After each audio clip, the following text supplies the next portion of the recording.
Okay, welcome back. What's going on? LeBron James, Anthony Edwards, LaMelo Ball, Rudy Gobert. Ever since LeBron James became a free agent, one team that has quietly continued to surface in conversations around the league is the Minnesota Timberwolves, right? Now, no deal has happened, and there's no guarantee that one ever will.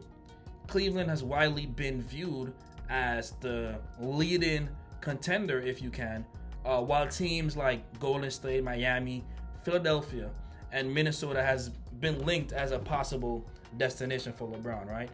But today, forget the rumors. Let's talk straight basketball.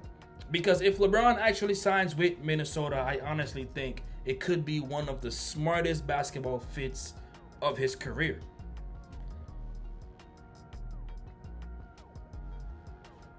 And that's not because he'll be a top option again, but because for the first time in years, he wouldn't have to be, right?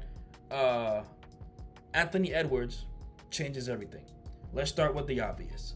This is his team, not LeBron's, and that's actually why this fit makes so much sense. Throughout LeBron's career, he's always carried the burden of being the primary scorer, the primary playmaker, the offensive engine, the leader. At 41 years old, that's a lot to ask, right?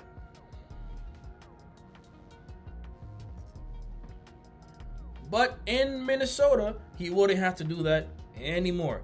Anthony Edwards has become one of the league's premier three-level scorers. He can create his own shot. He thrives in isolation. He's fearless in big moments. LeBron doesn't have to average 20, 23, 24, 25 points anymore. He can pick his own spots, right? And honestly, that's a scary thought because a rested LeBron in the playoffs is still one of the smartest basketball players on earth.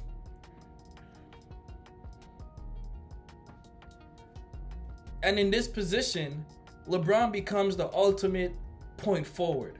One thing people forget about LeBron, he's still one of the greatest passers in NBA history.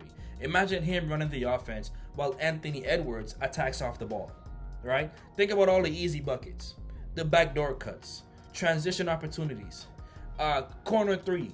LeBron has always made life easier for scorers around him, right? Now imagine him doing that for a guy like Anthony Edwards. Instead of carrying the offense, he's enhancing the offense.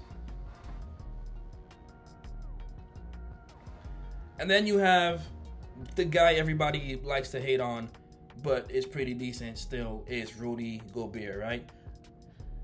People love criticizing Gobert offensively, but one thing he does better than most is set screens, right? LeBron has built championship offenses around elite screen setters. We've seen that in the past. Now imagine Gobert setting a high screen. LeBron turns the corner. The defense has impossible choices. Step up on LeBron, he throws the lob. Stay with Gobert. LeBron gets to the rim. Help from the corner, someone gets an open three, right? Anthony Edwards, LaMelo Ball. That's championship level offense. And then when you flip the table and you talk about the defensive side, there's something people don't mention enough. LeBron doesn't have to guard the opposing team. He hasn't in a while, but he doesn't have to guard the first, second, or third best offensive player for the other team, right? You have a whole lineup of players who are capable of doing that. You have Anthony Edwards, Jaden McDaniels, even LaMelo Ball could step up, but he doesn't have to take on that defensive assignment for even the second, third, or first, second, or third best player on the other team, right? Why? Because Minnesota already has elite perimeter defenders. Jaden McDaniels, come on, Rudy Gobert, Anthony Edwards. I mean, that allows LeBron to conserve energy for offense while still making game-changing defensive plays with just his IQ and his positioning.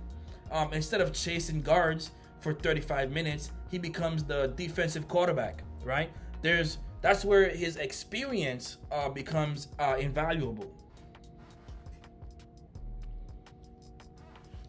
And one of the biggest differences is still the basketball IQ, right? Talent wins games. Minnesota has plenty of athleticism, but adding LeBron gives them arguably the smartest player in basketball history, right? Late game situations, nobody reads defenses better. You need a crucial possession. Nobody manipulates the game quite like LeBron, right? Young teams often lose playoff games because they make one or two bad decisions, like we saw with the San Antonio Spurs this past finals and even conference finals, right? So nobody does it quite like LeBron. LeBron eliminates those mistakes. He slows the game down. He recognizes mismatches and he knows exactly when to attack, right? That kind of leadership can't be measured by the box score. One of the biggest concerns would be the spacing, right? You have LeBron, you have Gobert, and you have McDaniels, right? LeBron isn't the shooter he was at certain points of his career, and Gobert isn't stretching the floor at all. So spacing does become extremely important. Minnesota would need consistent perimeter shooting from its wings and guards to maximize LeBron's playmaking, right? The coaching staff would also have to stagger minutes so the offense doesn't become too crowded in that half court, right? So it's a challenge, but it's manageable if everyone embraces their roles. And then there's the leadership aspect, right? Something statistics can't measure, and that's the culture. You have Anthony Edwards, a young player. You have LaMelo Ball and his sports cars. You're gonna need that veteran in the locker room, right? Anthony Edwards has all the confidence in the world, but imagine learning playoff preparation from LeBron James every single day, right? Film sessions with LeBron James every single day. Recovery routines with LeBron James. Practice habits with LeBron James, right? Those lessons could benefit Minnesota long after LeBron leaves, right? So sometimes the biggest addition isn't the points a player scores or the steals he grabs, right? It's the championship habits that they instill and they leave behind.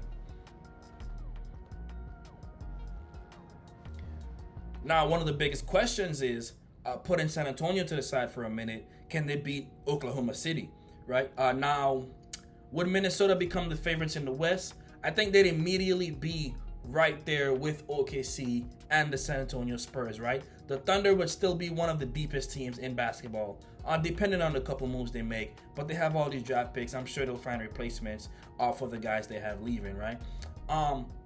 Minnesota would now have to have something very few teams possess, right?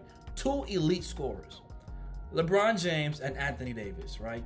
And the pressure LeBron puts on the rim. I mean, Chet Holmgren, good luck. Have a good day with that. Isaiah Hartenstein, for 7 games, that's tough, right? When playoff defenses take away your first option, having another Hall of Fame creator changes everything, right? That's how championships are won. So when teams think, oh, it's Anthony Edwards, there's no one, as we've seen before with the double teams, you with Anthony Edwards, you take him out the game, there's nobody else.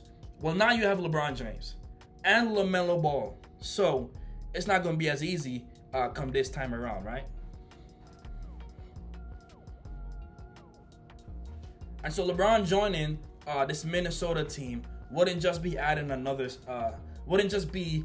superstar changing teams. It will be a role change unlike anything we've seen in his career so far. He wouldn't have to be Superman. He could be the ultimate connector, the playmaker, the leader, the closer when needed. And that might actually be, it might bring out the best version of LeBron at this stage of his career, right? So sometimes greatness isn't about doing more. Sometimes it's about knowing exactly when to do less. And if LeBron embraces that role, the Timberwolves could become one of the most dangerous teams in the NBA, right? But I really like to know what you guys think. If LeBron James signs with the Timberwolves, do they become the favorites to win the NBA championships, right? Or what teams like the Thunder, Warriors even, Spurs, would they still stand in their way, right? So let me know your thoughts in the comments.